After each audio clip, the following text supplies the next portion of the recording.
Pablo n'arrivait pas à se débarrasser de cette sensation d'étouffement qui lui collait à la peau depuis la veille. Ce n'était pas une simple colère d'adolescent, ni même une révolte passagère contre un adulte qu'il n'aimait pas. C'était plus profond, plus sourd, comme une douleur ancienne qui se réveillait brutalement, réveillée par un détail, un regard, une phrase de trop. En racontant sa soirée à Hugo et Sabine, il sentait sa voix trembler malgré lui, non pas de peur, mais d'un mélange de honte et de rage contenue. Il expliquait comment sa mère, Caroline, obéissait au doigt et à l'œil à Martin, comment chaque parole de cet homme semblait la réduire, la faire disparaître un peu plus, alors que lui, Pablo, assistait à cette transformation sans pouvoir intervenir. Il disait qu'il le haïssait. Le mot sortait sans détour, sans filtre. Haïr Martin n'était pas une exagération, c'était une évidence. Il le haïssait pour son ton condescendant, pour ses remarques humiliantes, pour cette façon de prendre toute la place dans la vie de Caroline, jusqu'à l'isoler de ses proches, jusqu'à faire croire que tout ce qu'elle avait été avant n'avait aucune valeur. Hugo écoutait, silencieux, conscient que ce qu'exprimait son fils dépassait largement un simple conflit de cohabitation. Sabine, elle, observait Pablo avec inquiétude, sentant que derrière ces mots se cachait une angoisse plus grande encore, celle de perdre sa mère sans qu'elle ne s'en rende compte. Pendant ce temps, Caroline, de son côté, continuait à jouer un rôle qui lui pesait de plus en plus. Elle affirmait aller bien, répétait qu'elle gérait son stress, qu'elle n'avait plus besoin de médicaments. Pourtant, au fond de son sac, soigneusement dissimulé, se trouvait encore cette boîte d'anxiolytiques qu'elle n'avait jamais vraiment arrêtée. Chaque comprimé avalé en cachette était une preuve silencieuse de son mal-être, une tentative désespérée de tenir debout, de supporter une pression qu'elle n'osait pas nommer. Elle se persuadait que Pablo ne devait rien savoir, que c'était mieux ainsi, que le protéger passait aussi par le mensonge. C'est précisément ce mensonge qui allait tout faire basculer. Lorsque Pablo comprit que sa mère continuait à prendre ses médicaments, malgré ses promesses, malgré ses discours rassurants, il ressentit un dégoût brutal, non pas dirigé contre elle, mais contre la situation tout entière. Il avait cru, naïvement peut-être, qu'elle avait réussi à s'en sortir, qu'elle reprenait le contrôle de sa vie. Découvrir la vérité fut pour lui comme un coup de poing en pleine poitrine. Ce n'était plus seulement Martin qui l'accusait, mais aussi Caroline, incapable selon lui de voir à quel point elle était manipulée, enfermée dans une relation qui la rendait malheureuse. Dans le même temps, Hugo et Sabine prenaient une décision qui se voulait apaisante, presque réparatrice. Ils décidèrent d'inviter Caroline et Martin à dîner, avant leur départ de Montpellier. Ce dîner, en apparence banal, était chargé d'un espoir fragile, celui de recréer un espace de dialogue, de mettre des mots sur des tensions trop longtemps enfouies. Hugo appela Caroline pour lui proposer cette invitation, insistant sur le fait que Becker, le père de Sabine, serait également présent. Caroline accepta, un peu hésitante, sans mesurer à quel point cette soirée allait devenir un point de rupture. Parallèlement, ailleurs en ville, Catherine Lemierre poursuivait son bras de fer avec Madame Vanier. Convaincue que tout pouvait s'acheter, elle fit une nouvelle offre pour l'immeuble, cette fois augmentée de 100 000 €, persuadée que cette somme finirait par faire céder la propriétaire. En présence de Claudine, elle afficha une assurance presque arrogante, certaine d'avoir la situation en main. Pourtant, Madame Vanier refusa de signer, sans hésitation. Ce refus n'était pas motivé par l'argent, mais par un attachement viscéral à cet immeuble, et surtout par un rejet profond de l'attitude de Catherine. Plus tard, en séance avec Lucie, Madame Vanier se confia sans détour. Elle expliquait combien la condescendance de Catherine l'exaspérait, combien cette femme lui rappelait sa propre mère, persuadée de pouvoir tout acheter avec son argent, y compris les gens. Pour Vanier, l'enjeu n'était plus la vente, mais la résistance. Elle avouait vouloir, pour le moment, une seule chose, l'emmerder au maximum. Cette détermination presque obsessionnelle révélait une blessure ancienne, ravivée par chaque tentative de pression exercée par Catherine. Pendant ce temps-là, Florent annonçait à Johanna une nouvelle qui allait la déstabiliser. Il lui demandait d'aller à Dublin rencontrer une spécialiste du droit international pour des clients du cabinet. Le ton était ferme, presque autoritaire. Il ajoutait qu'elle n'avait pas vraiment le choix, car il s'agissait d'un contrat important. Le séjour devait durer 1 ou 2 jours, rien de plus. Johanna encaissa l'information sans protester ouvertement, mais quelque chose en elle se crispait. Elle n'aimait pas cette impression de décision imposée, ni le timing, ni l'atmosphère étrange qui entourait Yann depuis quelque temps. En effet, Yann agissait de manière de plus en plus bizarre. Lorsqu'elle lui annonça son déplacement, il ne réagit presque pas. Son téléphone vibra à plusieurs reprises sur la table, sous leurs yeux, mais il ne le regarda pas, comme s'il voulait ignorer volontairement ses appels ou ses messages.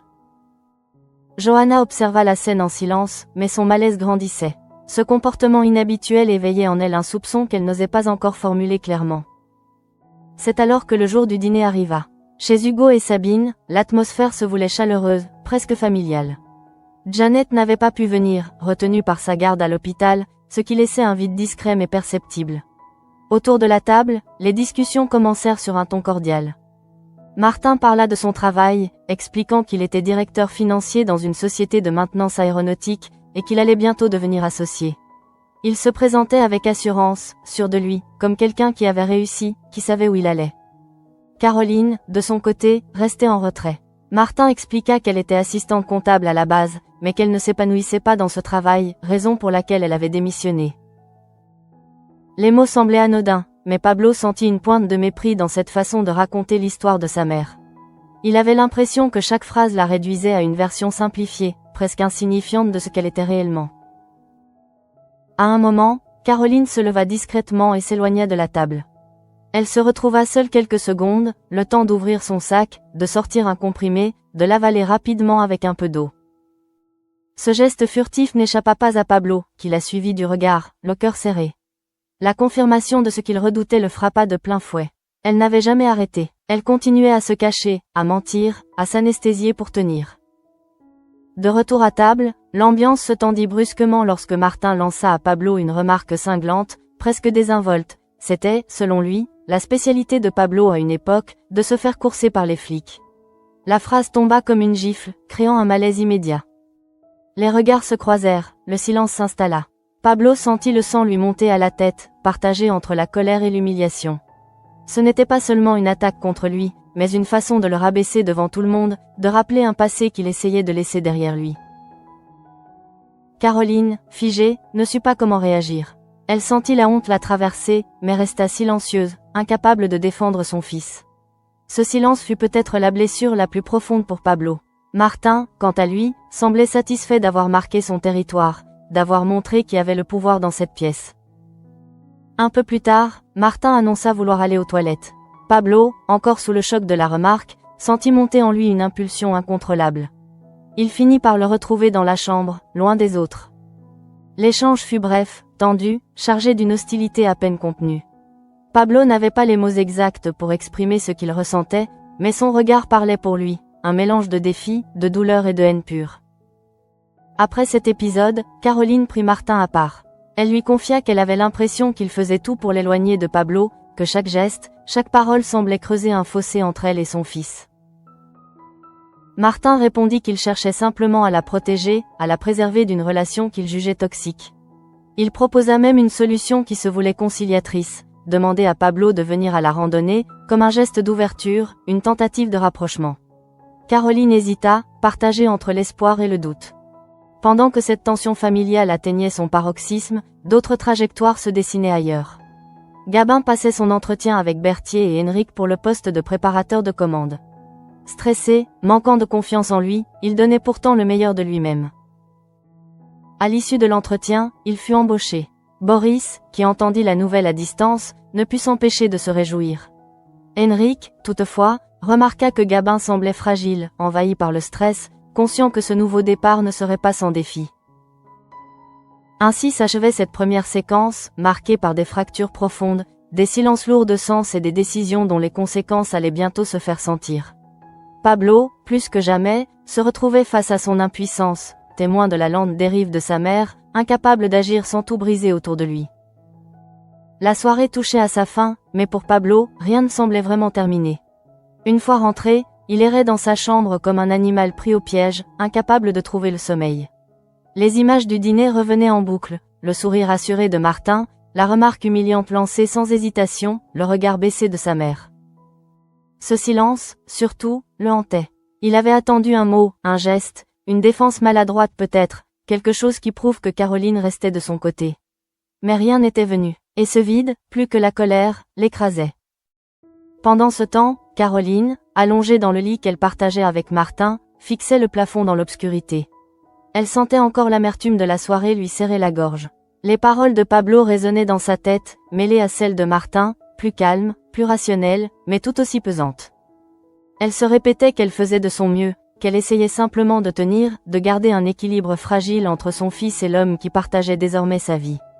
Pourtant, au fond d'elle, une certitude commençait à se frayer un chemin. Cet équilibre n'existait peut-être plus depuis longtemps. Au petit matin, Pablo quitta la maison sans faire de bruit.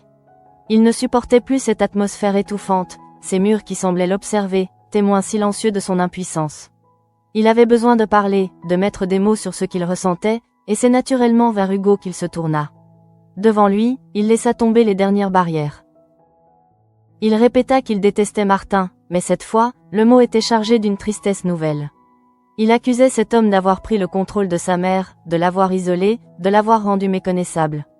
Hugo l'écoutait, conscient que cette haine cachait surtout une peur immense, celle de perdre définitivement Caroline. Dans le même temps, Caroline tentait de donner le change. Elle préparait le petit déjeuner comme si de rien n'était, s'efforçant de retrouver des gestes familiers, presque mécaniques. Mais chaque mouvement lui demandait un effort démesuré.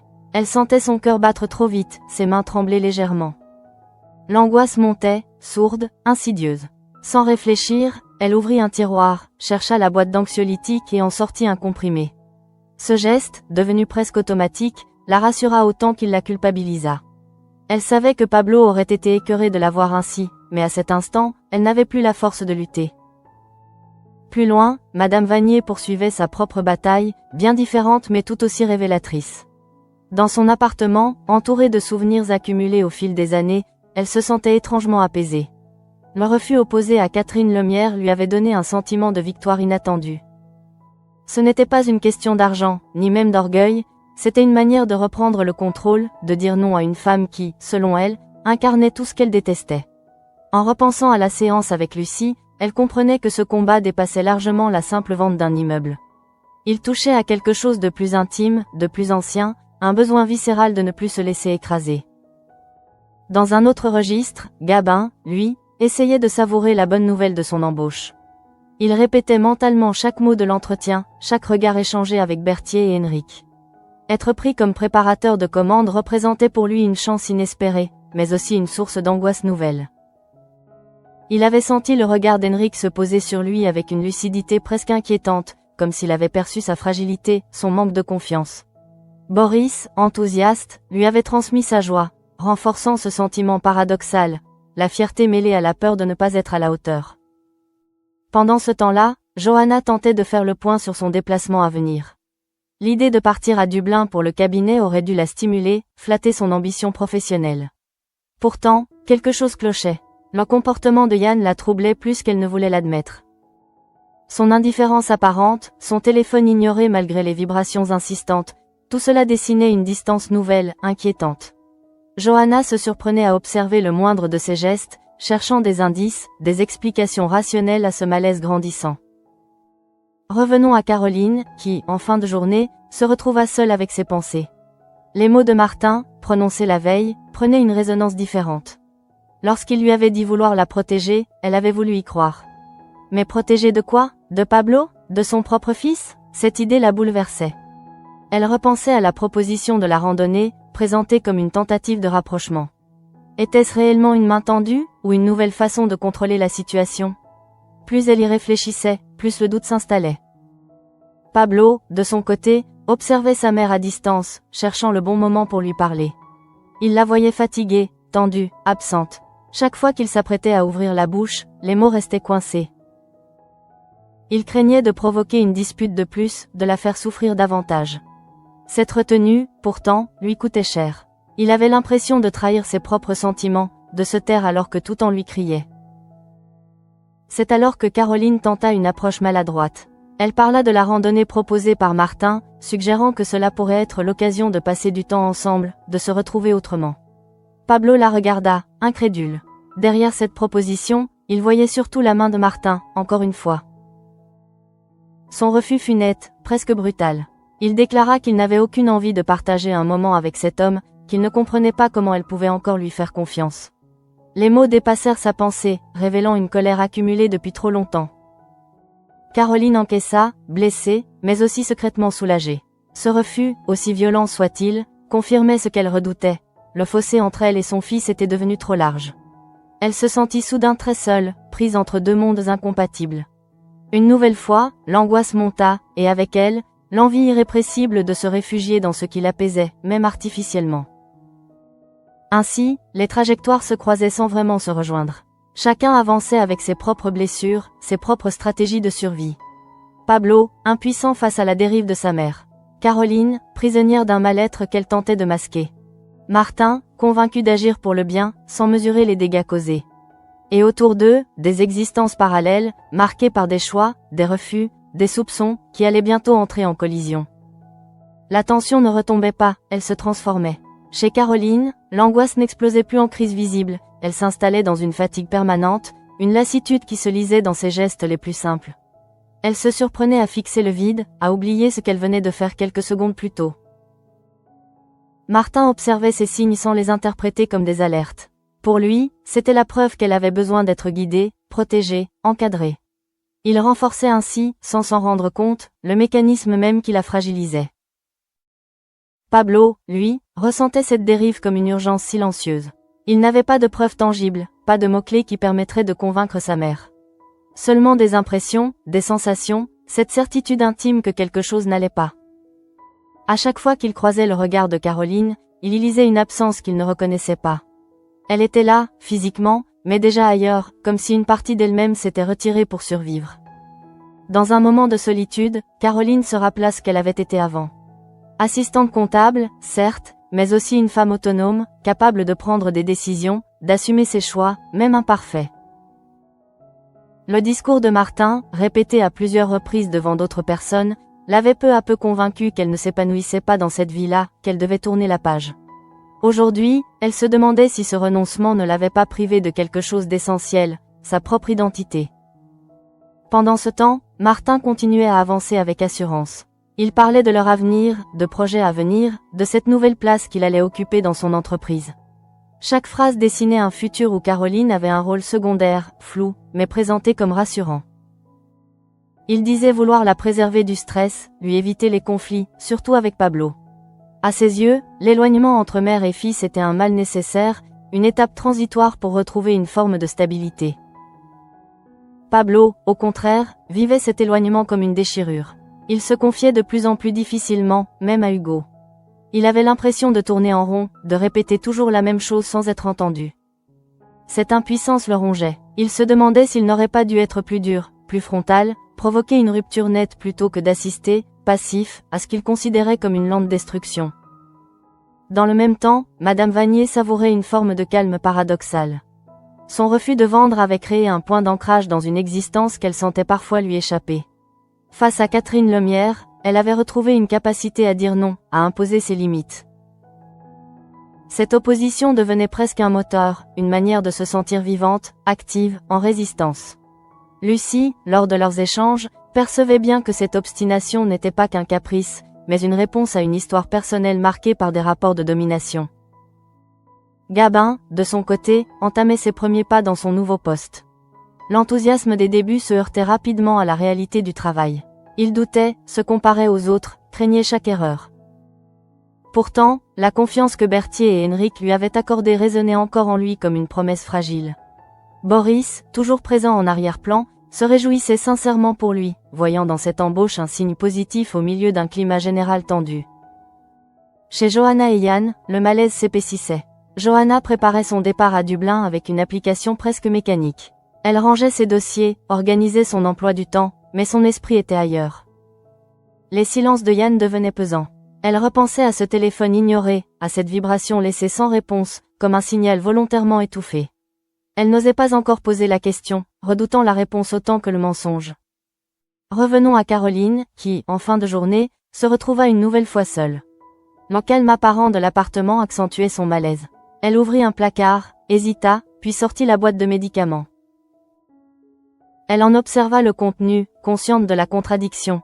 Ces comprimés étaient à la fois un secours et une prison. Chaque prise lui donnait l'illusion de tenir, mais l'éloignait un peu plus de ses propres émotions, de sa lucidité. Pablo, observant cette distance croissante, ressentit une fatigue morale profonde. Il se rendait compte que sa colère initiale laissait place à une forme de tristesse résignée. Il n'avait plus envie de se battre frontalement, seulement de comprendre comment en étaient-ils arrivés là. Il se souvenait de moments simples, de discussions anodines avec sa mère, avant que Martin n'entre dans leur vie. Ces souvenirs prenaient une valeur presque douloureuse. À mesure que les heures passaient, une évidence s'imposait. Aucun des protagonistes n'était réellement prêt à faire le pas décisif. Caroline n'osait pas remettre en question son couple. Pablo ne trouvait pas les mots justes pour l'atteindre sans la blesser. Martin poursuivait sa logique protectrice sans percevoir la violence de son emprise. Et autour d'eux, les autres histoires avançaient, prêtes à croiser à nouveau cette trajectoire familiale déjà fragilisée. Cette immobilité apparente n'était qu'un prélude. Sous la surface, les tensions continuaient de s'accumuler, silencieuses, prêtes à éclater au moindre choc. Pablo le sentait confusément. Quelque chose devait changer, forcément. Mais il ignorait encore à quel prix. Le lendemain s'ouvrit sur une impression étrange de suspension. Rien n'avait réellement changé, et pourtant, chacun portait en lui la certitude diffuse qu'un point de non-retour approchait. Chez Caroline, cette sensation se traduisait par une nervosité inhabituelle. Elle se levait tôt, rangeait sans but précis, comme si l'ordre matériel pouvait compenser le chaos intérieur qui la gagnait. Martin, lui, remarquait cette agitation, mais l'interprétait comme un simple stress passager, une preuve supplémentaire qu'elle avait besoin d'être rassurée, encadrée, guidée. Pablo observait cette scène à distance, avec une lucidité douloureuse. Il voyait sa mère s'effacer dans des gestes automatiques, répondre aux paroles de Martin par des acquiescements fatigués, comme si chaque discussion devenait un effort insurmontable. Il comprenait alors que la manipulation qu'il dénonçait n'était pas seulement verbale ou comportementale, mais profondément insidieuse. Elle avait infiltré la façon même dont Caroline se percevait, dont elle évaluait ses propres capacités à décider, à ressentir, à agir. Dans un moment de calme relatif, Caroline tenta de se convaincre que tout cela n'était qu'une phase. Elle se répétait que les tensions avec Pablo finiraient par s'apaiser, que la proposition de la randonnée pourrait peut-être servir de pont, de tentative maladroite mais sincère pour recréer du lien. Pourtant, plus elle y pensait, plus elle sentait que cette idée ne venait pas vraiment d'elle. Elle avait intégré les raisonnements de Martin au point de ne plus distinguer ses propres désirs de ceux qu'on lui suggérait. Martin, de son côté, se montrait de plus en plus sûr de lui. Il parlait d'organisation, de priorité, de ce qu'il appelait une vie saine et structurée. Il évoquait Pablo comme une source de stress inutile, un élément perturbateur qu'il fallait tenir à distance pour le bien de Caroline. Ses propos, présentés comme rationnels et bienveillants, renforçaient la fracture. Sans jamais hausser le ton, sans jamais se montrer explicitement violent, il redessinait les contours du monde de Caroline, en excluant progressivement ce qui ne rentrait pas dans son schéma. Pablo, sentant ce glissement, se repliait sur lui-même. Sa colère s'était muée en une vigilance permanente. Il guettait le moindre signe, la moindre faille qui pourrait lui permettre de réveiller sa mère, de lui faire comprendre ce qui se jouait réellement. Mais chaque tentative de dialogue se heurtait à une barrière invisible. Caroline l'écoutait, mais semblait déjà ailleurs, comme si ses mots se perdaient avant même d'atteindre leur cible. Pendant ce temps, Madame Vanier poursuivait son combat avec une détermination presque sereine. Elle recevait de nouveaux messages, de nouvelles propositions indirectes, mais restait inflexible. Ce refus obstiné devenait pour elle un acte fondateur, une manière de reprendre possession de son histoire. En parlant à Lucie, elle exprimait un sentiment inattendu, celui de ne plus subir, pour une fois, le pouvoir de l'argent et de l'arrogance. Cette résistance lui redonnait une forme de dignité qu'elle croyait perdue.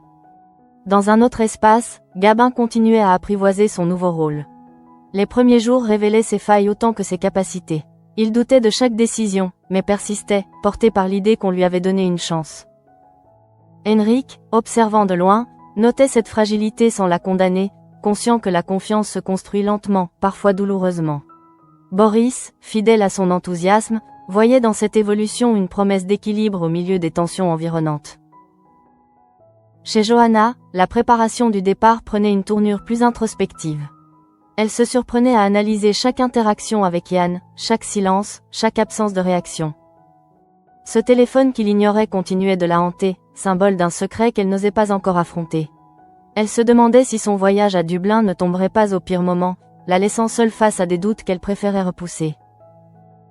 Revenons à Caroline, qui, en fin de journée, se retrouva face à un choix qu'elle ne formulait pas encore clairement. Elle regardait Pablo, absorbée dans ses pensées, et ressentait un pincement au cœur. Une partie d'elle comprenait sa souffrance, reconnaissait la justesse de certaines de ses accusations. Mais une autre partie, plus silencieuse, plus fatiguée, cherchait avant tout à éviter le conflit, à préserver une forme de paix, même factice. Ce compromis intérieur, aussi fragile soit-il, la poussait une fois de plus vers la fuite. Elle se réfugiait dans le calme artificiel procuré par ses médicaments, consciente de leur effet anesthésiant, mais incapable d'y renoncer. Chaque comprimé avalé était une capitulation de plus, un renoncement discret à affronter la réalité. Pablo, témoin impuissant de cette dérive, ressentait une solitude écrasante. Il avait l'impression d'être le seul à voir clair, le seul à refuser de fermer les yeux. Cette lucidité, loin de le soulager, devenait un fardeau. Il comprenait que sa bataille ne se gagnerait pas par des affrontements directs, mais il ignorait encore quelle autre voie emprunter. Ainsi, les lignes continuaient de se tendre, sans éclat, sans cri, mais avec une intensité croissante. Chacun avançait, prisonnier de ses choix ou de ses peurs, ignorant que cette immobilité apparente préparait déjà les fractures à venir. À mesure que les jours s'enchaînaient, une fatigue diffuse gagnait chacun des protagonistes, comme si l'intensité émotionnelle accumulée finissait par peser sur les corps autant que sur les esprits. Chez Caroline, cette lassitude prenait la forme d'un détachement inquiétant. Elle répondait machinalement aux questions, esquivait les regards trop insistants, comme si elle cherchait à réduire le monde autour d'elle à quelque chose de supportable, de contrôlable. Martin interprétait ce retrait comme un besoin de calme, convaincu qu'il fallait la protéger davantage encore, sans percevoir que cette protection devenait une cage. Pablo, lui, ressentait cette distance comme une confirmation douloureuse de ses craintes. Il n'essayait plus de provoquer des discussions frontales, conscient qu'elles se soldaient toujours par un mur d'incompréhension. À la place, il observait, attentif aux moindres détails. Un soupir trop long, un regard fuyant, un silence prolongé devenaient pour lui des signes évidents d'un malaise que personne d'autre ne semblait vouloir reconnaître. Cette vigilance constante l'épuisait, mais il ne parvenait pas à s'en défaire. Dans un moment de répit, Caroline se retrouva seule, assise, les mains posées sur ses genoux. Elle pensa à Pablo enfant, à cette relation fusionnelle qu'ils avaient partagée, à la confiance instinctive qui les liait. Le contraste avec la situation actuelle la frappa de plein fouet. Elle se demanda, pour la première fois sans détour, si elle n'avait pas sacrifié quelque chose d'essentiel en cherchant à construire une nouvelle vie avec Martin. Cette pensée, aussi brève soit-elle, la fit vaciller. Martin, de son côté, continuait à rationaliser chaque tension. Il expliquait à Caroline que Pablo devait apprendre à vivre par lui-même, à se détacher. Il présentait cette évolution comme une étape normale, presque saine. Ses mots étaient choisis, posés, mais leur effet était corrosif. Peu à peu, Caroline intégrait cette idée que l'éloignement était inévitable, voire nécessaire. Elle se sentait coupable de douter, comme si remettre en question cette logique revenait à admettre son propre échec. Pendant ce temps, Madame Vanier persistait dans son refus avec une détermination qui ne faiblissait pas. Elle savourait presque chaque nouvelle tentative avortée de Catherine Lemierre. Cette résistance devenait une affirmation de soi, une manière de reprendre une place qu'elle avait trop longtemps laissée aux autres. En parlant à Lucie, elle reconnaissait que ce conflit réveillait en elle des souvenirs anciens, des luttes silencieuses contre des figures dominantes qui avaient marqué son histoire. Pour la première fois, elle avait le sentiment de ne plus subir. Gabin, quant à lui, affrontait ses propres démons dans son nouveau travail. Chaque journée était un défi, chaque erreur potentielle une source d'angoisse. Pourtant, il tenait bon. Il se raccrochait à la confiance que Berthier et Henrik avaient placée en lui, à la fierté discrète de Boris. Cette dynamique fragile lui permettait d'avancer, même si le doute ne le quittait jamais vraiment. Chez Johanna, les préparatifs du départ s'accompagnaient d'un malaise grandissant. Plus l'échéance approchait, plus elle sentait que quelque chose lui échappait dans sa relation avec Yann. Les silences devenaient plus lourds, les échanges plus superficiels. Elle se demandait si son absence, même brève, ne risquait pas de creuser un fossé déjà perceptible. Pourtant, elle n'osait pas encore affronter la vérité, préférant s'en remettre au temps, ou à l'espoir que ses craintes étaient infondées. Revenons à Pablo, qui, face à l'immobilité apparente de la situation, commençait à ressentir une colère différente, moins explosive, mais plus déterminée. Il ne s'agissait plus seulement de dénoncer Martin ou de convaincre sa mère. Il prenait conscience qu'il devait aussi se protéger lui-même, préserver sa propre santé mentale. Cette réalisation le laissait amer, comme s'il admettait, malgré lui, une forme de défaite. Caroline, de son côté, oscillait entre lucidité et déni. Les moments où elle percevait clairement l'emprise de Martin étaient suivis de phases où elle se persuadait que tout allait s'arranger. Cette alternance épuisante la poussait à se réfugier toujours plus souvent dans ce qui lui apportait un soulagement immédiat, même illusoire. Les médicaments devenaient ainsi le symbole de ce compromis intérieur, entre survie et renoncement. À ce stade, les lignes étaient clairement tracées. Chacun avançait, conscient ou non, vers un point de rupture inévitable. Les silences s'épaississaient, les non-dits s'accumulaient, créant un terrain instable où le moindre événement pouvait provoquer une chute brutale. Pablo le sentait confusément. L'histoire n'était pas figée, mais elle se dirigeait vers une issue qui risquait de laisser des traces profondes. À ce stade, la situation avait atteint un point où chacun avançait presque par automatisme, comme si la conscience du danger n'était plus suffisante pour provoquer une réaction immédiate. Chez Caroline, cette mécanique intérieure se traduisait par une forme d'acceptation résignée. Elle ne parlait plus de ses angoisses, ne cherchait plus à expliquer ses silences. Elle se contentait d'exister, d'occuper l'espace sans vraiment l'habiter, convaincue que cette neutralité était la seule façon de ne pas sombrer complètement. Martin, lui, continuait d'interpréter cette attitude comme une preuve de sa réussite. Il voyait dans ce calme apparent la confirmation que ses choix étaient les bons, que son influence avait permis à Caroline de se stabiliser. Il ne percevait pas, ou refusait de percevoir, la violence invisible de cette transformation. À ses yeux, tout allait dans le sens d'un équilibre retrouvé, même si cet équilibre reposait sur l'effacement progressif de celle qu'il prétendait aimer. Pablo observait cette évolution avec une lucidité de plus en plus douloureuse. Il ne reconnaissait plus sa mère dans cette femme silencieuse, prudente, presque absente. Les mots lui manquaient désormais pour décrire ce qu'il ressentait, tant la situation dépassait la simple colère ou la simple tristesse. Il avait le sentiment d'assister à une disparition lente, et cette impuissance le rongeait de l'intérieur. Dans un moment de solitude, Pablo se demanda s'il n'était pas en train de perdre quelque chose d'irréversible. Il repensait au geste simple de Caroline, à son rire, à cette manière qu'elle avait de le regarder comme s'il était le centre de son monde. Aujourd'hui, ce regard semblait s'être vidé de sa chaleur. Il comprenait alors que son combat n'était plus seulement contre Martin, mais contre le temps, contre une usure silencieuse qui ne laissait pas de traces visibles. Pendant ce temps, ailleurs, Madame Vanier poursuivait son bras de fer avec une détermination qui frôlait l'acharnement. Chaque refus devenait une affirmation de son existence, une manière de dire qu'elle ne céderait plus à la pression.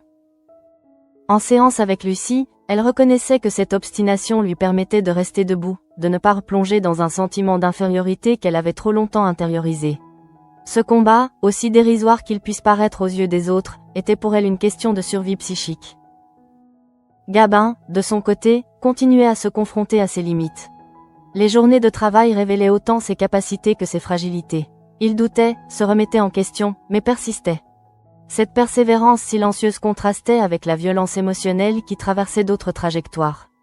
Boris, témoin de cette évolution, voyait en Gabin une forme de sincérité rassurante, un rappel que l'effort et la bonne volonté pouvaient encore avoir un sens.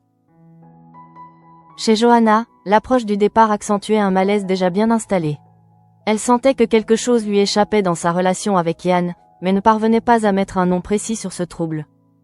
Le silence de Yann, son détachement apparent, devenaient des présences lourdes, presque oppressantes. Johanna se demandait si ce voyage n'était pas, inconsciemment, une manière de fuir une confrontation qu'elle redoutait. Revenons à Caroline, qui, en fin de journée, se retrouva une fois de plus seule avec ses pensées. Elle observa la boîte de médicaments posée sur la table, symbole de son état actuel.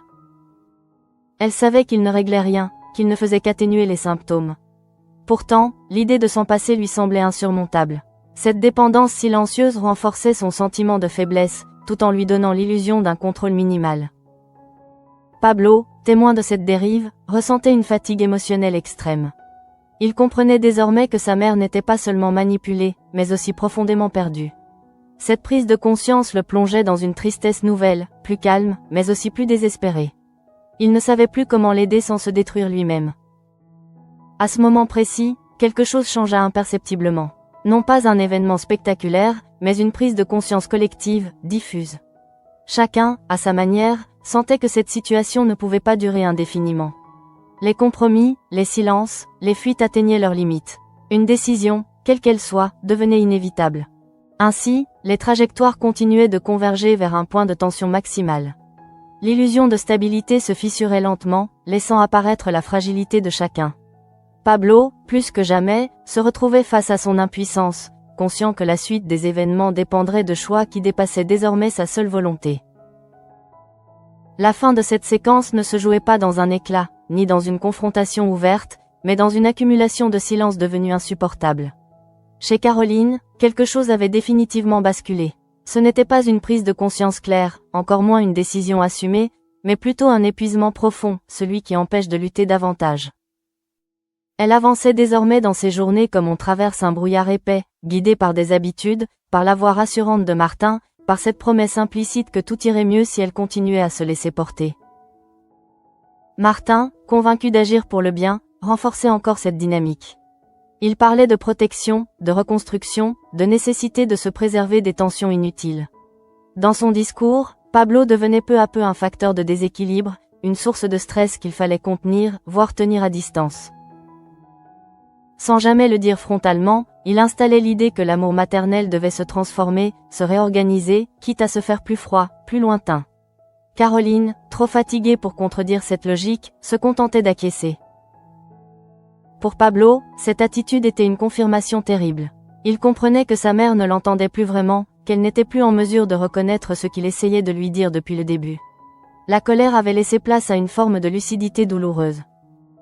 Il ne s'agissait plus de gagner un combat, mais de constater une perte. Cette femme qu'il aimait, qui avait été son repère, semblait lui glisser entre les doigts, non pas brutalement, mais par petites touches, presque imperceptiblement.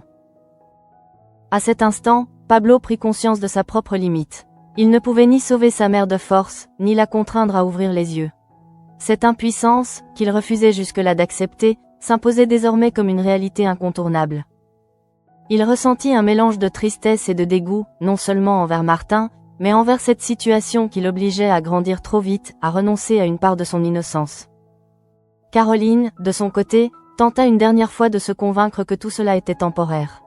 Elle se disait que Pablo finirait par comprendre, que le temps arrangerait les choses, que cette distance n'était qu'une étape. Pourtant, au fond d'elle, une petite voix persistait, étouffée mais tenace, lui rappelant qu'elle était en train de s'éloigner de ce qui comptait le plus.